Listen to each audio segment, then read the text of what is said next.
recognize the member from Stormont, Dundas, South Glengarry.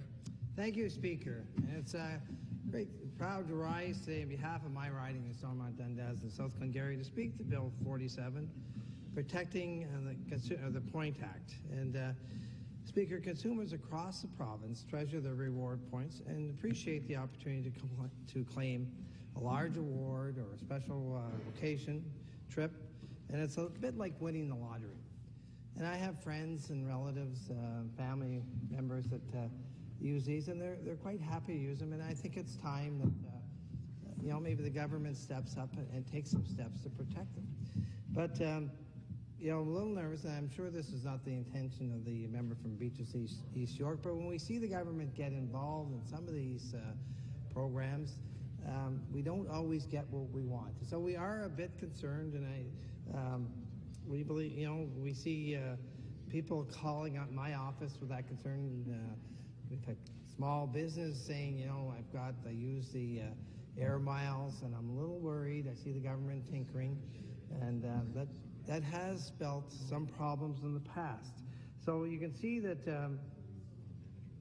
although it's a good idea, they're just a little worried that the Liberal Party may screw things up. So there are a lot of concern here. And I worry, too, about this, because we've seen many times the Liberal Party seemingly making some very constructive changes and popular changes. And then we find out in the details that it's not exactly what we were told. And I don't have to go back very far when we talked about when we found out about the ticket prices that were being protected. And now we see people reselling tickets for huge profits. And I know that in that case there was a donation made back to the party, but I don't think that's the case here. But there's always those concerns, because we constantly get get caught. Okay. You know the rules, Minister. Minister of Children Youth Services, we don't talk cross. We have to be respectful. So I'll return to the member from Stormont, Dundas, South Glengarry. And I know they got caught, and there's some legislation before us that we thought would have handled this, but doesn't, we haven't.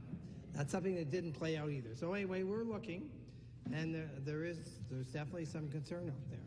And I know we have, I try to reassure people to give them a chance. This may be it, and I know that the member opposite has a little problem with an umbrella that we're working on, some people in the rain. So, but anyway, that's just an indication. And it's the same old tactics, but they're under the looking glass now, and hopefully we'll be able to work through this. And we're, I know we have a chance through amendments, and we'll be watching what goes on. In committee this week, it's tough because we aren't hearing a word from the Liberal Party during committee, so sometimes it's hard to really figure out what some of the amendments are when they do come up. Sometimes we don't even see the amendments, but we're working with them, and we're hoping that maybe this will be different. And because again, consumer protection is very important, and that's why we're all here. And I hope sometimes that we have the same intentions, the same, we're looking out for our own constituents and not just ourselves, because we don't want to have legislation where consumers lose. And we don't want legislation where we see whatever plan it is. I know I haven't cashed any in, but I have points, and I don't want to see the asterisk at the bottom of the page that says not applicable to Ontario residents. And that's our worry here. So we'll be watching what goes on here. We hope that they can carry through in this and do a good job, and we'll be looking forward to seeing it in committee. Thank you, Speaker. I know I have other members who want to speak. Thank you. Thank you, Brother.